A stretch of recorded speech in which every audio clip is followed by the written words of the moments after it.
Halo pemirsa, apa kabar Anda hari ini? Senang sekali saya Raden Merles dapat kembali menemani Anda dalam sebuah program talk show inspiratif. Ini dia Bincang Sehati.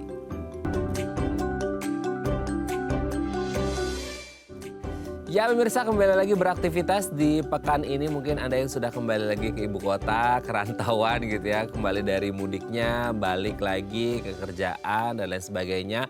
Memang kesehatan harus terus diperhatikan seperti itu ya. Salah satunya mungkin kemarin habis makan ini itu segala macam selama lebaran. Nah memang harus diperhatikan investasi kesehatan. Salah satunya adalah investasi kesehatan di mata. Jangan sampai nanti ketika sudah lanjut usia alias lansia, mata kita jadi bermasalah. Banyak loh ternyata lansia-lansia yang matanya masih kinclong gitu ya. Yang kalau orang bilang, oh ya udahlah lansia namanya juga proses degeneratif gitu ya. Maka nanti fungsi penglihatannya akan menurun. Tapi jangan salah, ternyata banyak juga lansia yang matanya masih berfungsi dengan baik. Lalu gimana sih cara menjaga mata supaya tetap sehat selama atau menjelang atau pas lagi lansia? Inilah topik yang akan kita bahas hari ini gitu ya. Nah ngomong-ngomong tentang mata, kita akan membahas terlebih dahulu beberapa mitos fakta seputar mata. Kita lihat yang pertama ya pemirsa ya. Nah ini kalau Anda lihat di layar, nah ini adalah wortel gitu ya. Nah kalau kita ngomongin tentang wortel, ternyata mitos yang pertama adalah atasi gangguan mata dengan wortel. Nggak tahu ya, kayak cerita dari dulu banget ya. Termasuk saya ya, maksudnya ketika masih kecil, Dek kamu makan wortel ya, biar apa? Biar matanya sehat, biar matanya clear gitu ya, visionnya itu clear seperti itu. Nah ini menjadi template sampai sekarang gitu ya, nggak ngerti sih kalau anak-anak generasi apa ya sekarang ya, generasi Z gitu ya.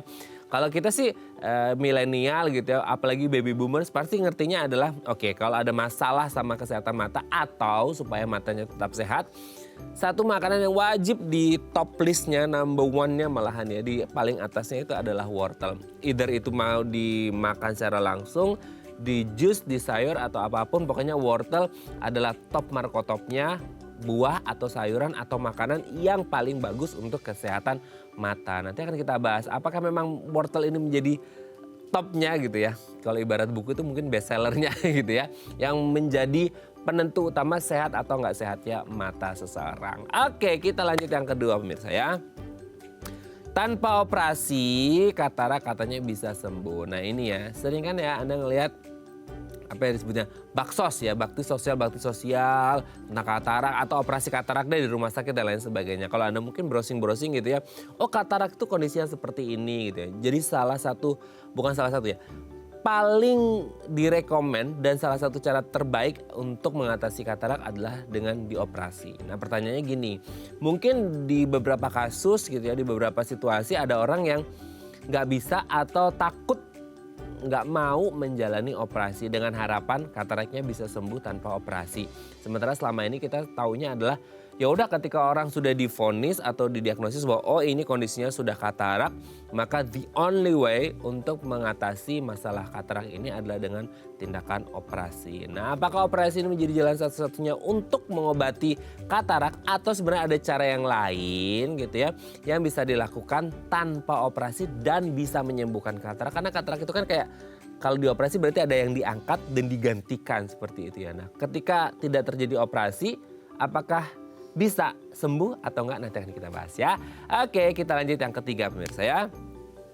Mata bersih dengan air rebusan daun sirih. Ini sering banget. Saya juga masih ingat banget. Dulu waktu kecil itu kebetulan tetangga di kampung itu punya tanaman daun sirih itu kan yang menjalar ya kemana-mana. Itu banyak banget seperti itu. Dan ini menjadi incaran banyak tetangga-tetangga saya juga ya, frankly speaking, bahwa ketika mereka nyari ini untuk biasanya selain untuk nyirih ya, nyirih gitu ya kalau orang kampung gitu, tapi juga bisa untuk mata katanya. Caranya gimana? Caranya biasanya direbus, nah nanti habis itu air rebusannya biasanya disaring gitu ya, tinggal yang airnya aja. Nah nanti sistemnya itu kayak dia ditaruh di wadah yang kecil, tapi itu kayak matanya dimasukin.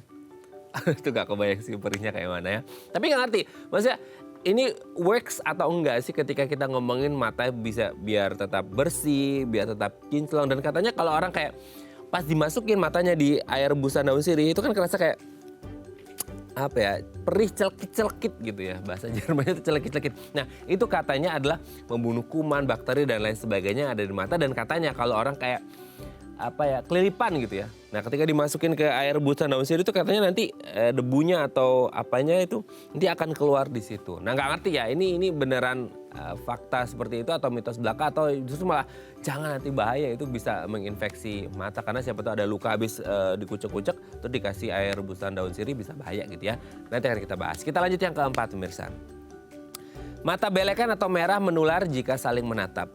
Gitu ya. Ternyata bukan cinta aja yang menular ya ketika saling bertatap, tapi mata merah alias belekan.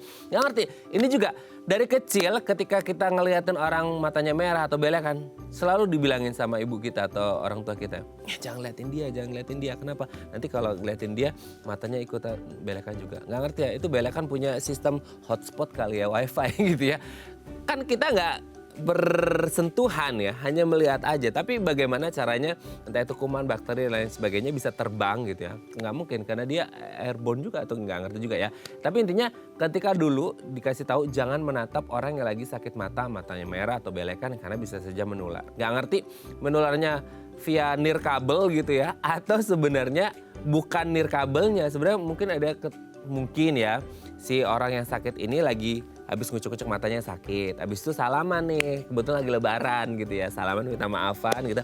Yang disalamin ikut kucek mata juga dan akhirnya ketularan juga. Jadi bukan karena pandangan mungkin ya, nanti akan kita bahas. Oke, kita lanjut yang terakhir pemirsa. Atasi seluruh kebutaan mata dengan donor mata. Donor mata menjadi salah satu yang nggak tahu ya sekarang kayaknya di Indonesia nggak tahu udah populer atau belum, tapi kayaknya di luar negeri itu banyak orang yang sudah melakukan donor mata khusus untuk mereka yang memang sudah bersedia, yang namanya juga jadi donor gitu ya. Mereka biasanya akan tanda tangan dan lain sebagainya seperti itu. Tapi apakah donor mata ini menjadi satu-satunya cara untuk mengatasi kebutaan total gitu ya? Kebutaan kan mungkin ada dua ya, dari lahir ataupun mungkin karena accident dan lain sebagainya, penyakit yang akhirnya membuat orang itu jadi buta secara total blind seperti itu. Nah, apakah dengan donor mata ini menjadi solusi terbaik dan terringkas juga ya, selain untuk pengobatan yang jangka panjang seperti itu, ini bisa diatasi dengan donor mata, nanti akan kita bahas ya. Oke, itu tadi beberapa mitos fakta seputar mata dan kami akan membahasnya sesaat lagi. Tetap bersama kami di Bincang Sehati.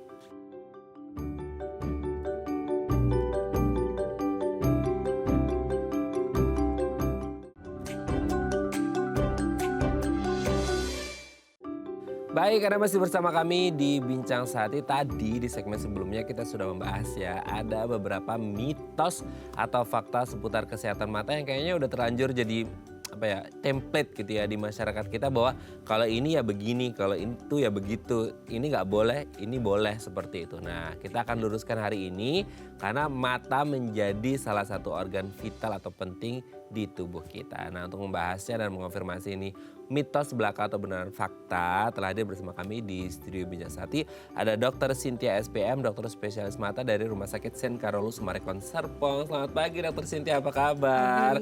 Selamat datang kembali ya Dok ya di studio Bincang Sehati. Dok, hari ini kita akan membahas seputar kesehatan mata untuk lansia gitu. Karena selama ini kan kita taunya ya udahlah, itu kan udah lumrah ya, ketika lansia matanya pasti akan bermasalah. Nah, sebelum kita membahas tentang mata untuk lansia, kita bahas terlebih dulu mitos fakta seputar mata nih Dok. Yang pertama, wortel gitu. Nggak tahu kenapa ya Dok ya, jadi kayak template banget di masyarakat kita kalau ada apa-apa dengan masalah. Ya oke lah, kalau untuk menjaga kesehatan mata oke ya konsumsi wortel gitu. Tapi kalau udah ada sakit mata apa segala macam, suruh makan wortel banyak-banyak, jusnya banyak-banyak segala macam. Sebenarnya hubungan wortel dan kesehatan mata itu gimana sih Dok? Wortel itu memang banyak mengandung vitamin A ya. Vitamin A itu memang bagus untuk menjaga kesehatan mata. Karena di mata itu memang ada penyakit yang disebabkan karena kekurangan vitamin A.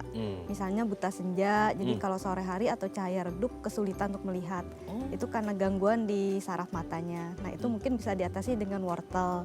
Tapi tidak semua kelainan mata bisa diatasi dengan wortel. Gitu. Oke. Tapi sebenarnya kenapa sih? Maksudnya ketika orang ngomongin wortel pasti efeknya bagus. Maksudnya tidak hanya ke buta senja aja ya, tapi keseluruhan itu bagus nggak sih untuk mata Dok? Secara keseluruhan belum tentu bisa untuk menjaga kesehatan mata ya. Ada faktor lainnya juga selain dari vitamin A gitu. Oke. Jadi tidak hanya berdasarkan vitamin A dari wortel aja. Tapi kalau vitamin A itu sebenarnya ada di wortel aja atau di buah atau sayuran yang lain sih, Di Dok? semua sayuran dan buah-buahan ada juga vitamin A-nya, hanya memang kadarnya tidak sebanyak seperti di wortel gitu. Oh, oke. Ada juga tapi kadarnya lebih banyak ada di wortel Iya. gitu ya. Beda nggak kalau semisal wortelnya itu kan ada ya, Dok ya, yang orang langsung makan pakai mentah gitu ya. Iya. Itu baby wortel carrot, gitu ya. Krik itu kayaknya enak banget kok. Iya. Tapi aku nggak pernah sih, Dok. Iya. Kayaknya agak gimana gitu ya. Kalau Iya. bahasa Jermannya itu kayak ada smell-nya itu agak langu-langu Iya. gimana gitu. Tapi ada juga yang di jus, ada Iya. yang dimasukin ke sop, itu gimana, Dok? Beda nggak sih manfaatnya?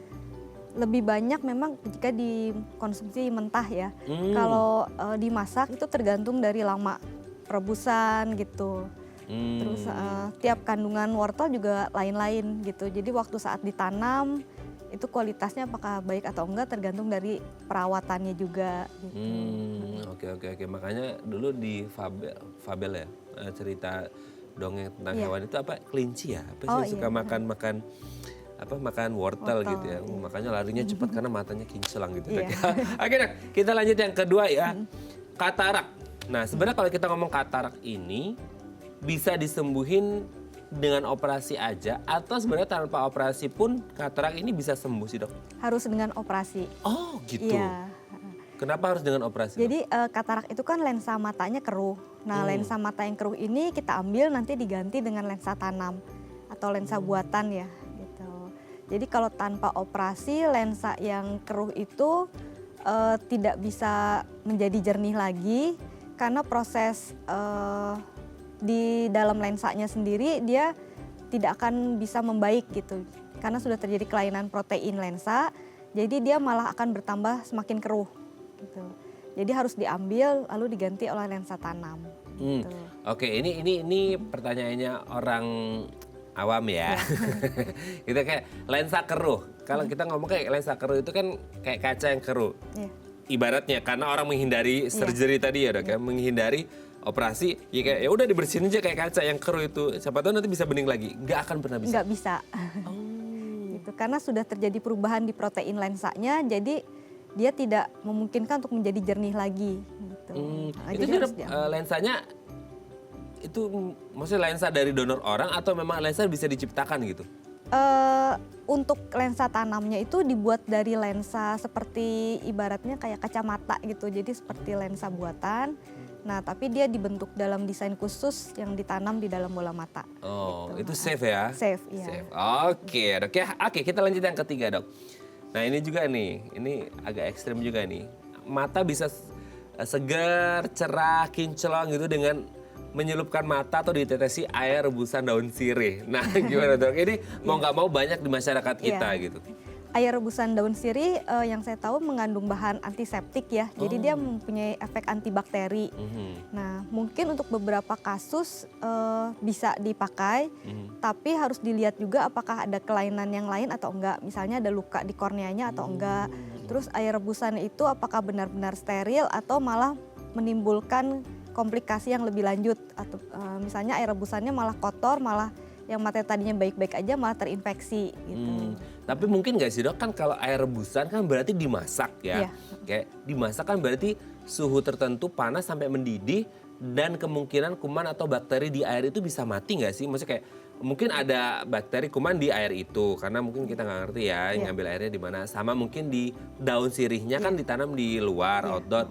Siapa tahu ketempelan apa gitu ya, terus dimasukin mungkin ada kuman bakteri, tapi ketika dimasak bisa nggak sih masih ada yang kesisa-sisa kuman bakterinya gitu? Ada beberapa bakteri atau jamur misalnya yang tidak mati dengan suhu tertentu ya gitu. Jadi memang harus diperhatikan baik-baik gitu. Oke, jadi Tapi memang selama keadaan matanya baik, mata itu kan punya refleks pertahanan tubuh ya. Jadi begitu ada kuman masuk dia pasti akan menyerang dulu gitu. Jadi selama refleks pertahanan matanya masih dalam keadaan yang baik, kemungkinan untuk terjadi infeksi juga kecil. Kecil gitu. ya. Iya. Kalau kayak dimasukin air rebusan daun sirih itu kayak ada kerasa celekit-celekit gitu, Iya. perih-perih dikit. Itu kata orang ya dok ya. Iya. Oh itu berarti lagi ngobatin itu. Kalau ada yang segala macam itu kumannya mati apa segala macam. Itu sebenarnya efek respons mata perih celekit-celekit itu apa sih dok? Ya gitu loh. Iya, itu refleks pertahanan tubuhnya. Jadi dia menganggap air rebusan daun sirih itu kan sebagai benda asing gitu ya. Jadi dia akan refleks pertahanan tubuh, dia menganggap itu sebagai benda asing. Jadi dia akan menyerang dulu gitu. Oke. Jadi memang respons adaptasi si mata itu ya gitu ya. Oke, kita lanjut ya yang selanjutnya. Nah ini juga nih, ini penyakit yang nirkabel gitu ya. Mata belekan atau mata merah, kalau ada orang lagi mengalami ini kita jangan saling menatap karena bisa saja kita ketularan. Itu gimana, hebat banget bisa nular atau gimana sih itu ceritanya? Kalau hanya bertatapan tidak menular. Penularannya itu melalui kontak dengan air mata dan kotoran matanya. Jadi misalnya orang yang sakit, tangannya itu memegang matanya, kumannya nempel di tangannya, bersalaman dengan orang lain itu nanti memegang matanya, jadi kumannya berpindah ke orang tersebut gitu. Oke, walaupun kayak kita face to face depan-depanan kayak gini, tapi nggak pegangan, nggak kena air mata ataupun beleknya, itu nggak akan bisa ketularan. Tidak, iya. Oke. Jadi sebenarnya masalahnya itu bukan saling bertatapnya gitu ya? Iya. Oke. Jadi harus kontak dengan air mata dan kotoran matanya. Oke. Kalau semisal ya, case by case adalah yang sakit mata ini pakai kacamata gitu ya. Terus ada nih si iseng mau minjam kacamatanya, bisa ketularan? Bisa. Oh bisa? Bisa, iya. Karena kan siapa tahu ada nempel-nempel di kacanya atau frame-nya gitu ya dok ya. Oh, itu kalau nempelnya semisal di sini gitu, dia bisa nggak sih berjalan gitu dok? Bisa. Oh bisa? Bisa. Ya jadi tidak harus di matanya langsung ya, di pinggir-pinggirnya pun bisa jadi kuman bakterinya itu bisa jalan gitu ya. Iya, bisa juga dari alat kosmetik yang dipakai bersamaan gitu. Tuh, alat kosmetik tuh pemirsa, kalau beli alat kosmetik sendiri-sendiri jangan minjem ya. Gitu, nanti ketularan sakit mata nyalain orang lagi ya. Oke dok ya, kita lihat yang terakhir dok. Atasi seluruh kebutaan mata dengan donor mata. Buta total orang pikirnya kayak ya udah ini mah nggak berfungsi lagi, sama halnya mungkin kayak katarak tadi ya dok ya. Itu kayak udah buta total. The only way to solve this ya udah donor mata. Gimana? Penyebab kebutaan itu lain-lain, bisa dari kornea atau bisa juga dari retina atau keadaan yang lainnya. Nah, yang didonorkan itu sebenarnya hanya kornea matanya, gitu. Jadi kalau memang kebutaannya karena kelainan di kornea itu bisa diatasi dengan donor kornea. Tapi kalau kelainannya di retina tidak ada yang mendonorkan retinanya gitu. Jadi memang tidak bisa diatasi dengan donor kornea. Gitu. Oh, sorry mungkin bisa di-refresh lagi ke orang retina dan kornea ini agak-agak lupa. Yang kan banyak orang yang tanda tangan untuk donor mata itu berarti bukan dicongkel-congkel matanya ya? Iya. Jadi kornea itu bagian depan lapisan yang bening, di bagian hitam matanya itu di depan ada lapisan yang paling bening, itu namanya kornea gitu. Nah, yang diambil hanya lapisan itu. Oh, gitu. berarti sama ini kalau ada orang donor mata bukan langsung matanya dicongkel ya dok ya? Bukan diambil utuh. Sebola-bolanya bukan ya. Oke, terjawab sudah. Terima kasih Dokter Cynthia. Nanti kita lanjut lagi ngomongin kesehatan mata lansia dok ya. Oke pemirsa, kalau Anda punya pertanyaan seputar tema kita hari ini, Anda boleh tanya-tanya di 021-290-3244 atau DM Instagram kami di @theifamily. Kami akan kembali saat lagi.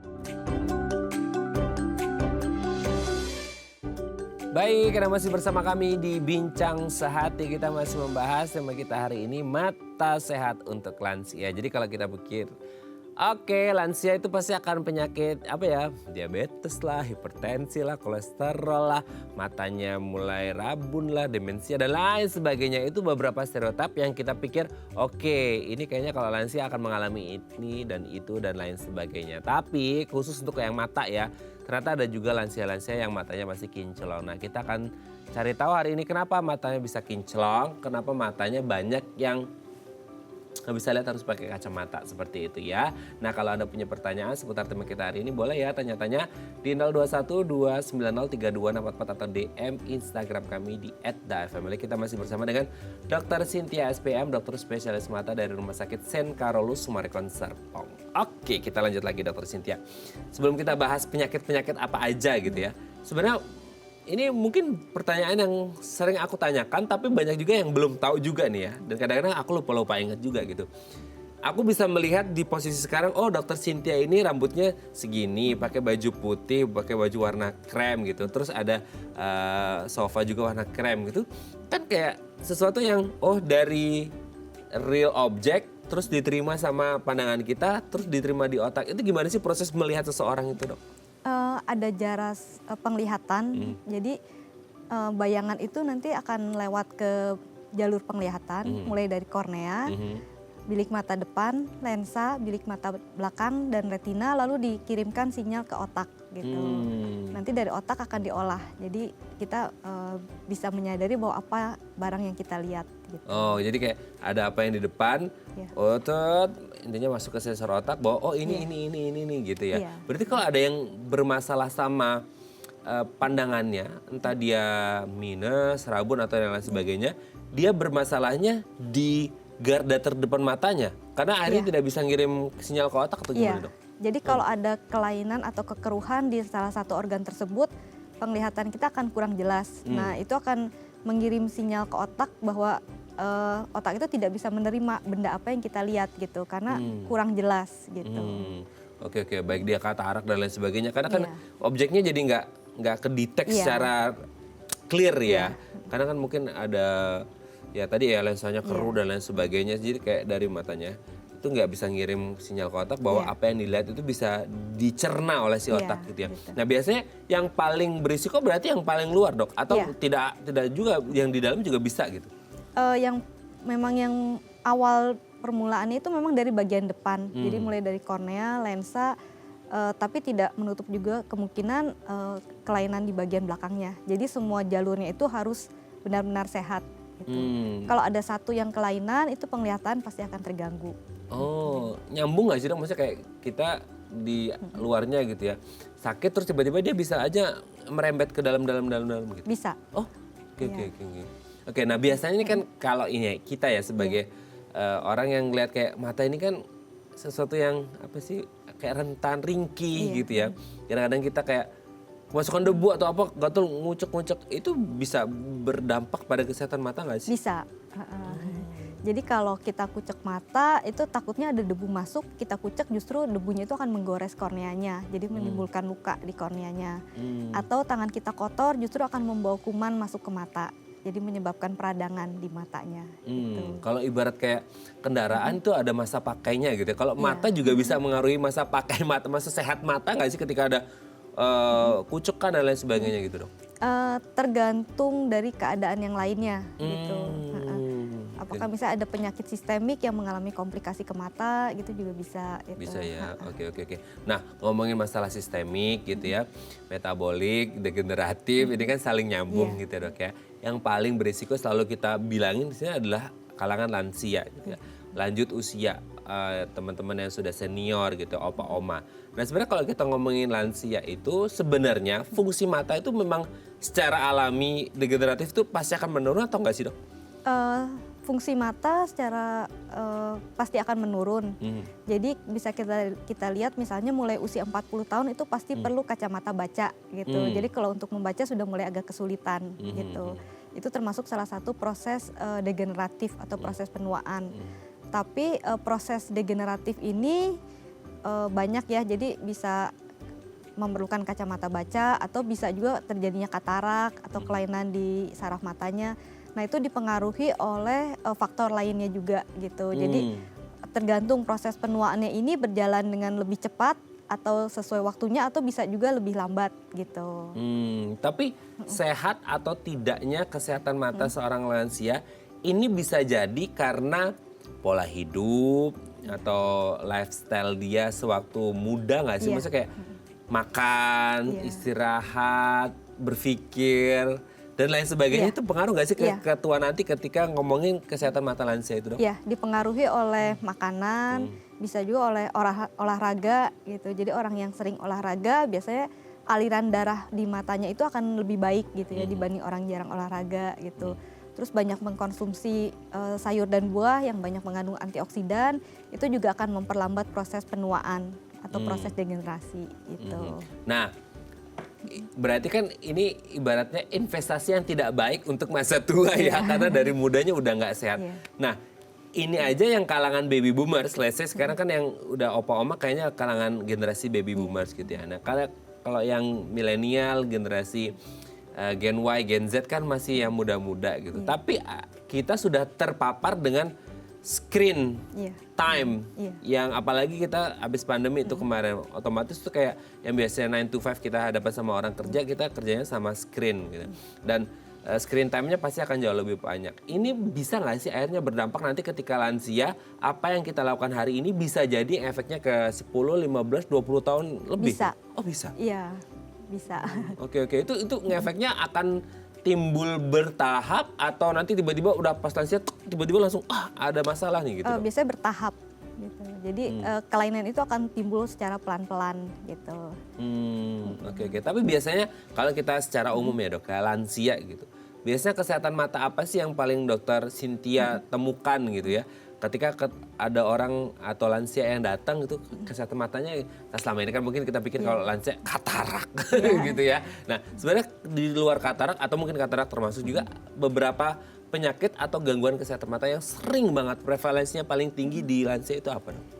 Yang pertama katarak memang yang paling banyak, bisa juga glaukoma atau tekanan bola mata yang naik, atau komplikasi di retina atau saraf matanya akibat penyakit sistemik.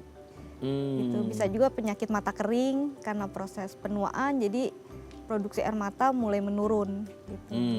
Oke, dari beberapa yang tadi, Dok, katarak dan lain sebagainya gitu ya.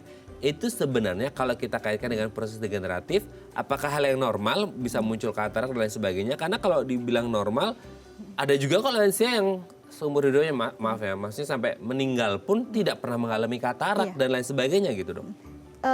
Semua lansia biasanya akan mengalami katarak, hanya mulainya proses degenerasinya ini tiap orang lain-lain.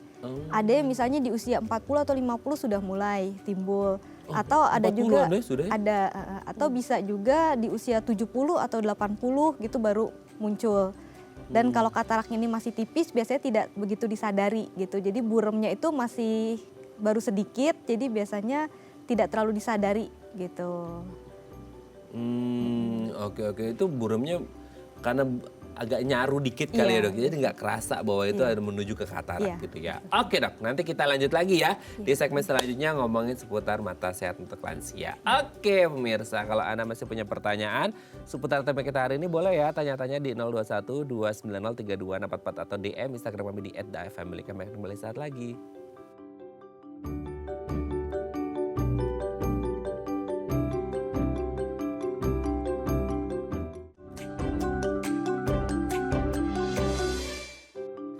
Baik, Anda masih bersama kami di Bincang Sehati. Kita masih membahas tema kita hari ini, mata sehat bagi lansia. Kalau Anda punya pertanyaan boleh ya di 021 290 3244 atau DM Instagram kami di @dafamily. Kita masih bersama dengan Dr. Cynthia SPM, dokter spesialis mata dari Rumah Sakit Sen Carolus Sumarekon Serpong. Oke, Dr. Cynthia, sebelum kita lanjut, ini ada penelpon. Kita sapa terlebih dahulu ya. Halo, selamat pagi. Dengan siapa? Di mana ini? Dengan Pak Samsul di Lampung. Oh, Pak Samsul di Lampung. Lampungnya di mana, Pak? Di Lampung Selatan Kalianda. Oh, di Kalianda. Kebetulan saya juga dari Lampung nih, Pak. Baru kemarin ke Jakarta, habis mudik ke Lampung. Wawai, Pak. Sehat ya? Wawai ya? Oke. Alhamdulillah. Pak Samsul mau tanya apa ke Dokter Cynthia? Selamat pagi, Dok. Ya, selamat pagi Pak Mau Samsul. tanya, ini kalau Mbak buka HP atau laptop atau kena cahaya agak lama itu matanya berair dan sedih. Itu, Dok. Oke. Mohon solusinya, Dok. Terima kasih. Iya. Sebelum ditutup Pak Samsul, mungkin Dokter Cynthia ada yang ditanyakan. Ini kan Pak Samsul Iya. kalau ngelihat HP atau laptop agak lamaan kena cahaya gitu matanya suka berair pedih gitu ya Pak ya. Iya, Oke. Usia sekarang berapa Pak Samsul? 56 tahun. 56 tapi suaranya kayak baru 20 tahun ini, kayak semangat banget. Masih energik gitu ya. Oke, Dokter Cynthia ada yang ditanyakan ke Pak Samsul? Hilang timbul atau terus-menerus Pak berairnya? Kalau udah keluar gitu, Dok, terus Iya. berhenti gitu. Oh iya. Oke. Terus nanti kalau baca lagi atau buka HP lagi agak lama, dia keluar lagi gitu. Oh iya. Ada riwayat penyakit tertentu mungkin dokter yang tanyakan Pak Samsul? Nggak ada. Sehat ya? Iyalah dari suaranya kelihatan sehat banget ke ini. Oke, sudah jelas ya dok? Iya. Kita akan coba jawab ya. Terima kasih Pak Samsul ya. Minal aidin wal faizin, selamat lebaran juga untuk keluarga di rumah. Terima kasih. Aduh senang nih ditemu sama orang kampung saya nih. Dari Lampung. Gimana nih dok? Ya, jadi kemungkinan mata berair setelah lama menatap layar itu kemungkinan bisa karena mata lelah. Jadi pertama harus dicek dulu apakah penggunaan kacamata ukurannya sudah sesuai atau mungkin kacamatanya tidak dipakai. Nah itu bisa menyebabkan matanya lelah. Jadi untuk melihat matanya maksa untuk lihat jadi lama-lama lelah. Nah, salah satu efek mata lelahnya bisa membuat mata berair. Gitu. Terus yang kedua bisa juga karena mata kering. Jadi bila lama di depan layar itu mata akan menjadi kering dan matanya akan berair. Gitu. Oke, pengaruh nggak sih dok ketika entah kita tadi lupa tanya ya Pak Samsul tuh pakai kacamata atau enggak Iya. gitu? Ada pengaruh nggak sama orang yang pakai kacamata dan nggak pakai kacamata? Lebih lelah mana sebenarnya? Lebih tergantung kalau memang keadaan matanya masih baik tidak memerlukan kacamata. Mungkin tidak apa-apa ya untuk melihat jarak jauh, tapi normalnya mulai usia 40 tahun itu pasti perlu kacamata baca. Jadi untuk melihat handphone misalnya atau membaca itu pasti perlu kacamata baca plus gitu. Nah bila kacamatanya ini tidak dipakai atau ukuran kacamatanya sudah tidak sesuai, nah itu bisa menyebabkan matanya menjadi lelah gitu. Nah ini juga masalah kecerahan layar gitu, di handphone ataupun di laptop itu pengaruh nggak sih sama itu dari layarnya dan dari ruang sekitarnya itu pengaruh nggak sih dok? Pengaruh. Jadi kalau sinar layarnya terlalu menyilaukan, sedangkan ruangannya redup, itu menjadi sangat silau untuk mata gitu. Nah kan kadang-kadang gini, ada yang ketika di ruang outdoor gitu ya, itu kan silau. Iya. Akhirnya dinaikin tuh sinarnya gitu, apa kecerahan layarnya. Karena kalau redup kan dia nggak kelihatan. Itu pengaruh nggak sih meskipun kayak nggak apa-apa karena ini membantu, tapi kecerahannya bisa ngefek ke mata nggak? Yang penting nyaman untuk mata. Jadi kalau memang cahayanya ruangannya terang, tapi cahaya di layar itu terlalu redup, kita sulit untuk melihat. Nah gini-gini juga Iya, ya? malah matanya juga semakin lelah gitu. Oke, jadi sesuaikan pokoknya tidak ada standar bakunya. Iya. Pokoknya intinya ketika mata kita nyaman untuk melihat gitu, kayak gini kan aku ngeliat tapi ini aman gitu ya. Jadi karena pas ini lightingnya pas gitu, jadi tidak terlalu cerah. Itu pokoknya sebatas mata kita nyaman untuk ngelihatnya, itu nggak masalah seperti itu ya. Ada nggak maksimal melihat, di kondisi yang nyaman gitu ya. Pasti Pak Samsul juga tadi udah nyaman gitu ya. Terus kemudian ada nggak batas maksimal ngelihat langsung non-stop di screen? Karena mungkin Pak Samsul kan kerjaannya banyak sibuk harus ngeliat HP sama laptop terus gitu. Ada yang namanya rule 20-20-20. Jadi artinya setelah melihat layar selama 20 menit, kita harus istirahat selama 20 detik dengan melihat jarak pada objek 20 feet atau 6 meter gitu. Oke, 20 menit lihat layar, 20 detik buat break dengan jarak 20 feet atau kalau di meter itu kurang lebih 6 meteran ya kalau nggak salah ya. Gitu ya, 20, 20, 20. Nah mungkin ini bisa dipakai caranya sama Pak Samsul ya yang ada di Lampung supaya matanya tetap sehat terus. Ada mungkin masukan lain untuk Pak Samsul apa yang harus dilakukan supaya matanya nggak perih dok? Kemungkinan bisa juga karena mata keringnya. Mata kering itu bisa karena proses penuaan atau degenerasinya. Paling untuk makanan sih yang bagus banyak makan sayur buah atau penggunaan obat tetes yang mengandung pelembab itu juga bisa digunakan. Gitu. Nah mungkin ada tuh dok yang kayak obat tetes itu yang artificial tears ya. Itu yang aman nggak sih? Iya, itu aman. Karena kan banyak mungkin ya sekarang obat mata tetes yang dijual, yang bagusnya itu yang artificial tears ya? Artificial tears itu lebih aman, dipakai sering-sering dan jangka lama lebih aman. Gitu. Oke ya.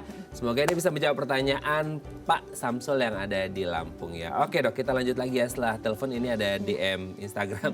Ini kita bacakan dulu, ini dari siapa? Dari Bu Angel ya. Dok, mama saya usia 71, masih sehat ya. Terkadang jika kelelahan suka ngerasa kedua matanya berpasir saat mengedip. Bisa ya dok ya? Berpasir saat mengedip. Kira-kira itu kenapa ya dok? Terima kasih. Berpasir pas mengedip kayak ada gerenjel-gerenjel gitu. Itu normal dok atau gimana? Iya, itu bisa karena mata keringnya. Jadi matanya itu seperti kurang pelumasnya gitu. Jadi saat berkedip itu terasa seperti agak ada yang mengganjal gitu. Berarti keringnya mata itu gara-gara air matanya berkurang karena proses degeneratif atau gimana? Bisa karena proses degeneratif, bisa juga dipengaruhi pencetusnya, misalnya sering kena angin, debu atau asap, atau sering di ruang AC juga bisa, atau sering menatap layar TV, komputer atau handphone gitu juga bisa. Biasanya kan kalau ada yang kayak berpasir itu karena kita kelilipan debu ada segala macam, itu kan aduh itu rasanya nggak nyaman banget. Sementara ini sering ngedip terus ada berpasir, itu berarti kan agak menyiksa juga untuk mamanya Mbak Angel ini ya. Itu terus gimana solusinya untuk ini? Paling ditetes artificial tears atau air mata buatan. Jadi karena isinya hanya pelembab, jadi boleh ditetes sering-sering. Jadi begitu merasa nggak enak boleh ditetes gitu, untuk memberi rasa nyaman. Terus mungkin bisa dihindari faktor-faktornya juga. Jadi jangan sering di ruangan yang ber-AC gitu. Atau kalau misalnya depan handphone atau laptop mungkin istirahat dulu gitu. Oh, ruangan ber-AC itu kan kalau kita kayak kulit, itu kan kulit jadi kering. Itu mata juga bisa? Mata juga bisa. Oh, jadi selama ini kita beri kayak ruangan ber-AC kan dingin gitu ya? Bukan ya, justru bikin kering mata bikin juga kering. Bisa ya? Iya, bisa. Kurang minum juga bisa gitu, jadi badannya kurang cairan. Oh, oke ya. Semoga dia bisa menjawab pertanyaannya Mbak Angel ya. Semoga mamanya juga sehat terus. Mungkin bisa diaplikasikan apa yang disampaikan oleh Dokter Cynthia tadi. Baru tahu loh, ternyata mengedip benar kerasa kayak pasir. Kita aja kelilipan sekali 2 kali nggak nyaman ya dok ya, seperti itu. Oke dok, kita kembali lagi ke topik. Sebenarnya ada nggak sih, kan kayak tadi kita sempat bahas kayak dari mudanya makannya nggak bener, screen time-nya banyak gitu. Ini mulai kerasa ada kayak gejala-gejala atau tanda-tanda menuju oke kayaknya kesehatan matanya agak menurun nih gitu menjelang lansia. Itu kira-kira apa? Kalau tadi kan dari usia itu bisa range-nya bisa beragam ya. Bahkan dari usia 20-30-an pun bisa orang mulai katarak dan lain sebagainya. Tapi ada nggak sih kan nggak langsung ujuk-ujuk tiba-tiba langsung hilang penglihatan dan sebagainya. Ada nggak awal-awalnya gitu? Itu pasti prosesnya kan sifatnya kronik ya. Dia panjang kan prosesnya gimana tuh dok? Jadi mungkin gejalanya awalnya mungkin merasa misalnya agak kabur sedikit atau mungkin merasa tidak nyaman sedikit. Nah itu mungkin bisa menjadi gejala awal gitu. Terus dilihat juga apakah ada kelainan sistemik atau enggak. Kalau ada kelainan sistemik itu biasanya rutin dikontrol komplikasi ke matanya gitu. Oke, sering juga nih dok, kayak kalau nggak salah ya baca berita, itu kalau ada orang nih ya penyakit kayak diabetes mellitus, itu juga bisa kena matanya atau gimana sih dok? Iya. Diabetes mellitus itu bisa menyebabkan komplikasi ke retina atau saraf mata gitu. Jadi penglihatannya bisa menurun, bisa juga menyebabkan kelainan di retina atau di saraf matanya gitu. Sementara kan kita ya diabetes mellitus banyak juga yang mengalami dan rata-rata mungkin prevalensinya lebih banyak ke lansia. Berarti tapi apakah orang yang mengalami diabetes mellitus pasti akan mengalami masalah sama matanya atau gimana dok? Belum tentu. Jadi tergantung dari kontrol diabetes mellitusnya. Misalnya selama ini diabetesnya terkontrol, kadar gulanya terkontrol dengan baik gitu. Terus lama terkena penyakit diabetesnya itu juga mempengaruhi. Gitu. Berarti kalau ada orang dengan riwayat DM, diabetes mellitus, terus ngefek ke matanya, itu sebenarnya fokus ke DM-nya dulu, mengontrol gula darahnya, atau bisa berbarengan, atau karena kan orang yang ngobatin matanya aja, sementara orangnya masih agak lost gitu dalam artian makannya segala kan kalau orang diabetes kan harus 3J kalau nggak salah gitu ya, jenis, apalagi jam sama jumlah seperti itu kan. Itu ya udah fokus ke matanya dulu, diabetesnya aku udah bingung nih gitu. Itu nggak akan berhasil juga karena akhirnya ngefeknya ke gula darahnya yang tinggi terus gitu ya. Jadi yang pertama itu harus terkontrol dulu gula darahnya. Karena kalau gula darahnya itu tetap tinggi, komplikasi di matanya akan makin memburuk gitu. Kalau gula darahnya terkontrol, kemungkinan untuk membaik juga bisa. untuk diabetes ini bisa ada 2 komplikasi, ke pembuluh darah besar dan pembuluh darah kecil. Pembuluh darah besar itu misalnya di jantung gitu. Sedangkan ke pembuluh darah kecil itu salah satunya ke mata. Jadi kalau sudah ada kelainan di mata, pasti sudah ada kelainan di pembuluh darah besarnya gitu. Nah kalau diabetes mellitus, sorry tuh saya ya, maksudnya kayak diabetes mellitus kan tidak bisa disembuhkan, hanya bisa terkontrol. Nah kalau once sudah ada masalah dengan diabetes mellitus dan ada masalah dengan mata, matanya bisa kembali normal atau gimana sih itu kan yang nggak bisa kan diabetes mellitusnya. Kalau matanya? Tergantung dari derajat kelainannya. Misalnya kalau misalnya kelainannya masih ringan, itu masih bisa kembali gitu. Yang penting gulanya terkontrol. Terus kalau misalnya kelainannya sudah berat, kadang-kadang memang sudah tidak bisa membaik lagi gitu. Even ketika terjadi katarak pada orang diabetes mellitus, ada ya dok ya? Ada, diabetes mellitus. Itu kan operasi ya, tadi disebut ganti lensa yang sudah keruh. Itu bisa mengobati nggak sih? Atau karena akhirnya udah dioperasi nih katarak gitu ya, matanya gitu diganti lensa.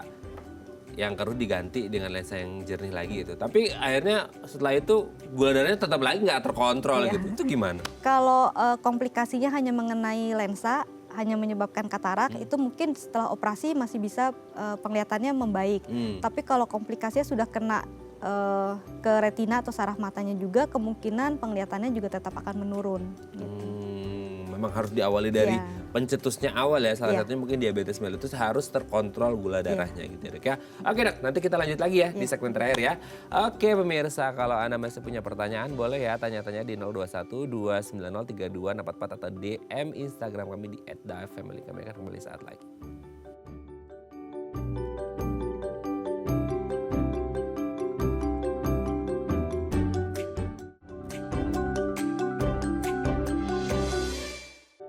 Baik, Anda masih bersama kami di Bincang Sakti. Kita masih membahas tema kita hari ini, mata sehat bagi lansia. Masih bersama dengan Dr. Cynthia SPM, dokter spesialis mata dari Rumah Sakit Sen Carolus Sumarekon Serpong. Dok, mau tanya ini, Indonesia ini kan negara tropis ya, melimpah dengan, apalagi beberapa hari belakangan tuh di negara lain ada heat wave gitu ya. Kita kan kata BMKG nggak heat wave sih, cuman memang berasanya emang luar biasa panas seperti itu. Nah, terkait dengan sinar matahari, ada nggak sih peran, kalau ini jadi kayak selama ini kan kita taunya sinar matahari itu bagus untuk kesehatan. Tapi kalau untuk kesehatan mata gimana sih? Ada nggak sih pengaruh?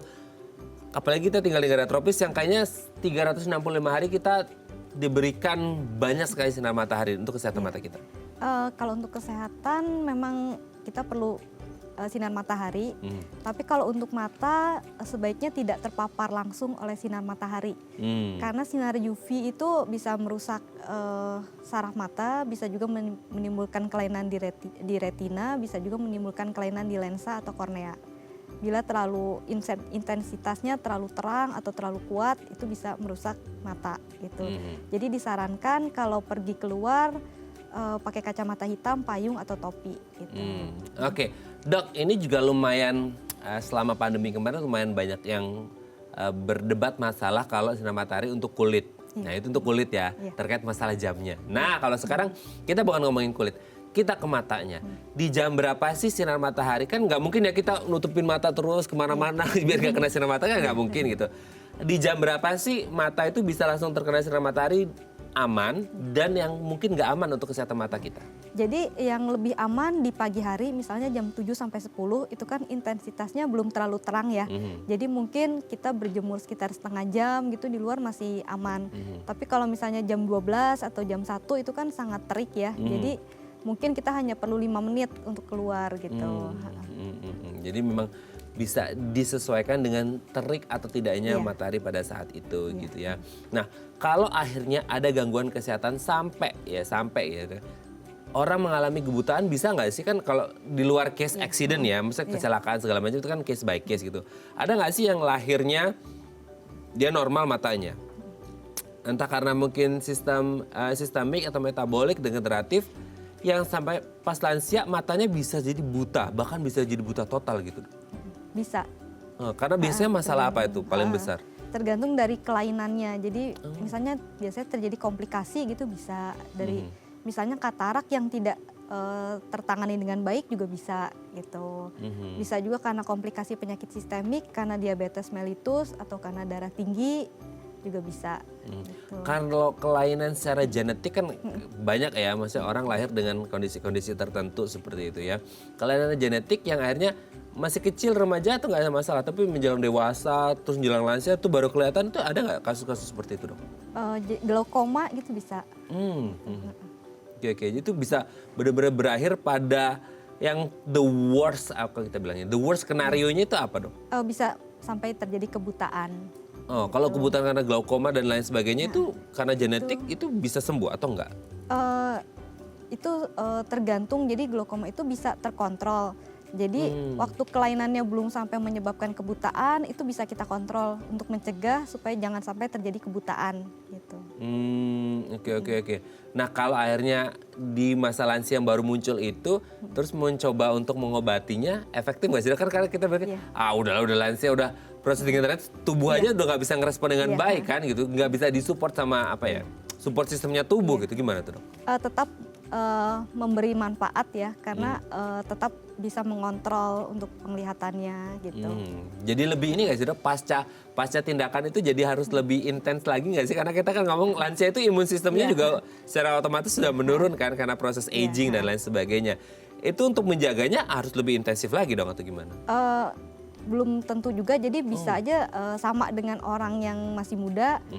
Dilihat juga nanti ada kelainan lainnya gitu yang memperburuk keadaannya ini apa gitu. Misalnya ada kelainan sistemik, nah itu nanti akan memperburuk keadaannya gitu. Jadi sama-sama dikontrol juga gitu. Oke, tapi ada nggak sih dok pernah nemuin atau ketemu sama orang deh di usia let's say ya udah lansia deh 60, 70, 80 tahun itu tuh kinerja matanya itu masih oke banget, maksudnya kayak masih jelas ngeliat sana sini gitu ya, nggak pakai kacamata, bisa ngeliat tulisan kecil meskipun case-nya mungkin sedikit, tapi pernah nggak ada harus seperti itu? Iya, ada yang memang di usia lansia itu keadaan matanya masih baik, untuk penglihatannya masih baik juga bisa. Gitu. Pernah nggak nanya-nanya, kenapa sih, apa yang dilakukan? Apakah minum vitamin atau memang dari muda konsumsi sayur, buah, segala macam? Biasanya tergantung dari gaya hidup gitu, jadi ada beberapa faktor yang akan mempercepat proses degenerasi atau proses penuaan gitu. Misalnya gaya hidup dari makanan gitu bisa, atau merokok juga bisa gitu. Iya, merokok selain menyebabkan sakit pada mata, sakit pada dompet, dan sakit pada rekening gitu ya dok ya. Terima kasih Dokter Cynthia.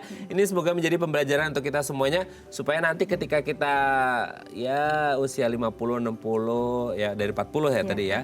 Benar-benar lifestyle at 40 ya dok ya gitu ya. Itu mata kita tetap sehat gitu ya dok ya. Terima kasih Dokter Cynthia. Salam sehat selalu, salam untuk keluarga di rumah dan teman-teman di Rumah Sakit Sen Carolus Marcos Serpong ya dok ya. Oke pemirsa, itu tadi perbincangan kita dengan Dokter Cynthia. Semoga bermanfaat ya. Dan jangan lupa untuk menyaksikan program unggulan kami di aplikasi Daai Plus. Saya Raden Badas pamit, sampai jumpa dan selamat kembali beraktivitas. Minal aizin wal faizin ya bagi Anda yang masih di kampung. Terima kasih dok, terima kasih.